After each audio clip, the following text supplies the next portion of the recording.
Nagsagawa ang Regional Police Community Affairs and Development Unit 4A ng isang makabuluhang community outreach program na nakatuon sa pagtulong at pagbibigay suporta sa mga katutubong AITA.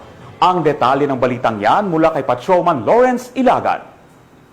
Bilang bahagi ng National Children's Month celebration, matagumpay na isinagawa ng Regional Police Community Affairs and Development Unit 4A sa ilalim ng pamumuno ni Police Colonel Mildred E. Patam, Chief RP Cado 4A, at sa pakikipagtulungan ng Philippine National Police Academy, MSWD Office ng Rosario, Batangas, Padrino Pilipino, Hunger No More Charity Foundation at Foreign National Keepers Network o FNKN, ang isang community outreach program at gift-giving activity para sa komunidad ng AITA sa Barangay Puting Kahoy, Rosario, Batangas. Kabilang sa tampok na programa ang mga lecture tungkol sa karapatan ng bata at batas sa child abuse, pamamahagi ng school bags na may mga gamit pang eskwela para suportahan ang edukasyon ng mga bata, pamamahagi ng food packs, merienda, regalo at tsinelas para sa agarang pangangailangan ng kanilang komunidad.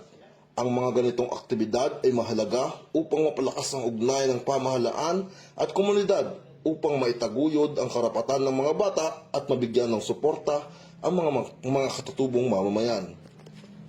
Mula dito sa Calabarzon, ako inyong PNN correspondent, Patrolman Jan Lawrence D. Ilagan, alagad ng batas, tagataguyod ng Balitang Pulis.